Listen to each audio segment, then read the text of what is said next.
ನಿಮ್ಮ ಸಿನಿಮಾಗಳು ಅಂದ್ರೆ ಎಂಟರ್ಟೈನ್ಮೆಂಟ್ ಆಬ್ವಿಯಸ್ಲಿ ಇದ್ದೇ ಇರುತ್ತೆ, ಬಟ್ ತಲೆ ತುಂಬಾ ಚೆನ್ನಾಗಿ ಕೆಲಸ ಕೊಡ್ತೀರಾ. ನಾವು ಥಿಯೇಟ್ರಲ್ಲಿ ಕುತ್ಕೊಂಡು ಸಿನಿಮಾ ನೋಡ್ಬೇಕಾದ್ರೆ ನಮಗೆ ಕೆಲಸ ಜಾಸ್ತಿ ಕೊಡ್ತೀರಾ, ಆ ಥರ ತಲೆ ಹುಳ ಬಿಡ್ತೀರಾ ನೀವು. ಸೊ ಈ ಸಿನಿಮಾನು ಹಾಗೆ ಜನರಿಗೆ ತಲೆ ಹುಳ ಬಿಡುತ್ತಾ? ಬಿಕಾಸ್ ಸ್ಪಾಟಿಫೈ ಅಂದ್ರೆ ಏನು ಅನ್ನೋದು ಇನ್ನೂ ಕ್ಲಾರಿಟಿನೇ ಸಿಕ್ಕಿಲ್ಲ ಯಾರಿಗೂ. ಎಲ್ಲರೂ ಕಾಯ್ತಾ ಇದ್ವಿ, ಮೀಡಿಯಾದವ್ರು ಕಾಯ್ತಾ ಇದ್ವಿ, ಏನು 45 ಅಂದ್ರೇನು ಅಂತ ಇವತ್ತಿನವರೆಗೂ ಕ್ಲಾರಿಟಿ ಸಿಕ್ಕಿಲ್ಲ. ಟ್ರೇಲರ್ ನೋಡಿದಾಗ ಟ್ರೇಲರ್ ಸ್ಟೋರಿ ಡಿಕೋಡ್ ಮಾಡೋಕ್ಕೆ ಅಂತಾರೆ ಒಂದಷ್ಟು ಜನ ಕುತ್ಕೊಂಡ್ಬಿಟ್ಟಿದ್ರು. ಅದೆಷ್ಟು ಜನ ಮತ್ತೆ ಟ್ರೇಲರ್ ನೋಡಿದಾರ ಗೊತ್ತಿಲ್ಲ, ಬರೀ ಸ್ಟೋರಿ ಡಿಕೋಡ್ ಮಾಡೋದಕ್ಕೆ. ಸೊ ಈ ಸಿನಿಮಾ ಏನಾದ್ರು ನಿಮ್ಮ ಸಿನಿಮಾಗಳ ಥರ ಸ್ವಲ್ಪ ಇಲ್ಲಪ್ಪ, ಇಲ್ಲ, ನಂದು ಕಂಪೇರ್ ಮಾಡೋಕ್ಕಲ್ಲ. ನಾನೇನೋ ಬೇರೆ ಒಂದು ಟ್ರಾವೆಲಲ್ಲಿ ಇದ್ದೀನಿ, ನಂದು ಬಿಟ್ಬಿಡಿ.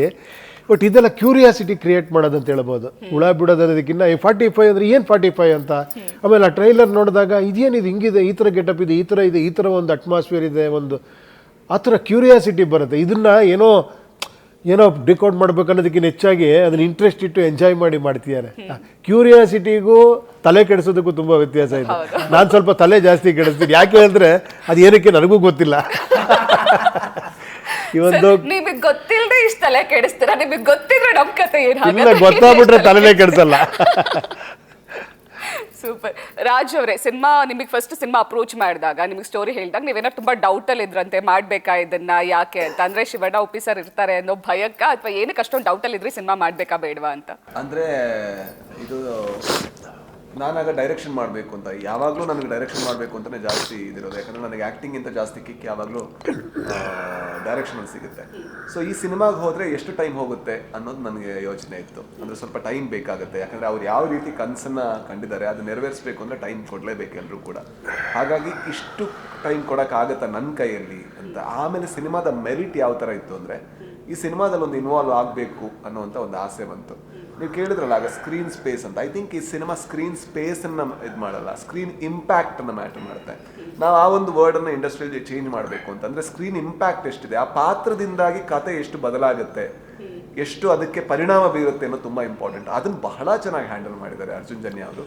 ಹಾಗಾಗಿ ಎಲ್ಲ ಪಾತ್ರಗಳಿಗೂ ಆ ಇಂಪ್ಯಾಕ್ಟ್ ಇದ್ದ ಕಾರಣದಿಂದಾಗಿ ನಂಗೆ ಮಾಡಲೇಬೇಕು ಅಂತ ಅನಿಸ್ತು.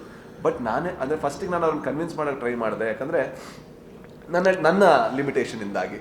ಬಟ್ ಆಮೇಲೆ ಈಗ ನನಗೆ ಬಹಳ ಖುಷಿ ಇದೆ, ನನಗೆ ಅದನ್ನು ಮಾಡೋಕ್ಕಾಯಿತು ಅನ್ನೋದು ಬಹಳ ಖುಷಿ ಇದೆ. ಆ್ಯಂಡ್ ಇವರ ಒಡನಾಟನೇ ನನಗೆ ಸಾಕು. ಅದಕ್ಕಿಂತ ಅದ್ರ ಜೊತೆಗೆ ಈ cinema experience was very beautiful. ಶಿವಣ್ಣನ ಸಿನಿಮಾಗಳನ್ನ ನೋಡ್ಕೊಂಡು ನಾನು ಬೆಳೆದವಳು, ನೀವಿನ್ನ ಆಬ್ವಿಯಸ್ಲಿ ನೀವು ಸಿನಿಮಾಗಳನ್ನ ನೋಡ್ಕೊಂಡು ಆ ಸಿನಿಮಾಗಳಿಂದ ಇನ್ಸ್ಪೈರ್ ಆಗಿರ್ತೀರಾ. ಸೊ ಮೊದಲನೇ ಸಲ ಶಿವಣ್ಣನ ಮುಂದೆ ನಟನೆ ಮಾಡ್ಬೇಕಾದ್ರೆ, ಉಪ್ಪಿ ಸರ್ ಮುಂದೆ ನಟನೆ ಮಾಡ್ಬೇಕಾದ್ರೆ ಹೇಗೆ ಅನ್ನಿಸ್ತು? ಆಬ್ವಿಯಸ್ಲಿ ಒಂದ್ಸಲ ಮೈ ಚುಮ್ಮನ್ಸಿರತ್ತೆ, ಬಟ್ ಹೇಗಿತ್ತು? ಶಿವಣ್ಣನ ಕಣ್ಣು ನೋಡೋಕ್ಕೆ ಭಯ. ನಾನು ಈಗಲೂ ಹೇಳ್ತೀನಿ, ಶಿವಣ್ಣನ ಒಂದು 4-5 ಸಿನಿಮಾ ಇಂಟರ್ವ್ಯೂ ಮಾಡಿದ್ದೀನಿ, ಇವತ್ತಿಗೂ ಶಿವಣ್ಣನ ಕಣ್ಣು ನೋಡೋಕೆ ನನಗೆ ಭಯ ಆಗುತ್ತೆ. ಆ ಕಣ್ಣಲ್ಲಿ ಒಂದು ಪವರ್ ಇದೆ. ಸೊ ಅವ್ರ ಮುಂದೆ ನಿಂತ್ಕೊಂಡು ನಟನೆ ಮಾಡ್ಬೇಕಾದ್ರೆ ಹೇಗೆ ಅನ್ನಿಸ್ತು?